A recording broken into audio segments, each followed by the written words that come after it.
अकबर बीरबल की कहानी। एक बार अकबर ने बीरबल से कहा, मुझे परमात्मा दिखा दो। राजा का हुक्म था।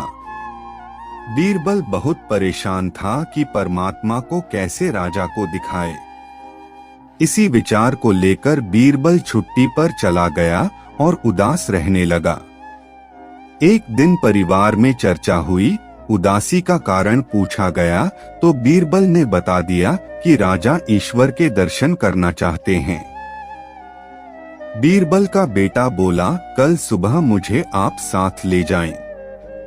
मैं अपने आप राजा को दर्शन करा दूंगा। दूसरे दिन सुबह बीरबल और लड़का दरबार में पहुंचे और राजा को कहा, मेरा लड़का आपके प्रश्न के उत्तर का समाधान करेगा। राजा ने सोचा, यह लड़का क्या समाधान करेगा? लड़का बोला, इस वक्त मैं आपका गुरु हूँ, मुझे उचित स्थान दिया जाए। राजा ने सोचा, बात तो ठीक कह रहा है।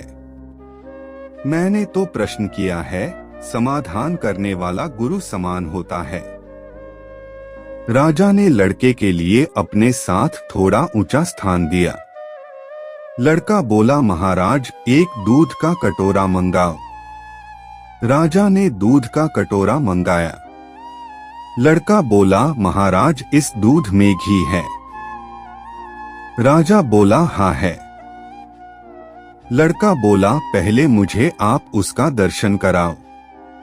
राजा बोला, तू मूर्ख है। घी के दर्शन ऐसे थोड़े होते हैं। पहले दूध को गर्म करना पड़ता है, फिर उसकी दही जमाना पड़ता है, फिर उसको मघानी में रिड़का जाता है, फिर मक्खन निकलता है, फिर उसे गर्म गर्म कढ़ाई में डाला जाता है, फिर उसकी मैल निकाली जाती है, तब जाकर घी के दर्शन होते हैं। ऐसे ही थोड़े दर्शन होते हैं।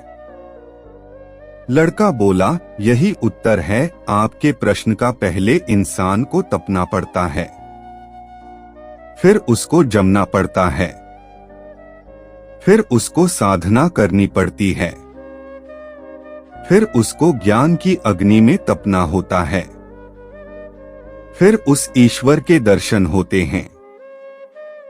अकबर समझ गया और बोला, तू वाकई ही मेरा गुरु है। ईश्वर को जानने के लिए बहुत कुछ करना पड़ता है। वैसे हर आत्मा में ईश्वर का अंश है और उसी को ईश्वर का रूप समझना चाहिए, तभी सुख की प्राप्ति होती है। यह भी संसार का एक नियम है।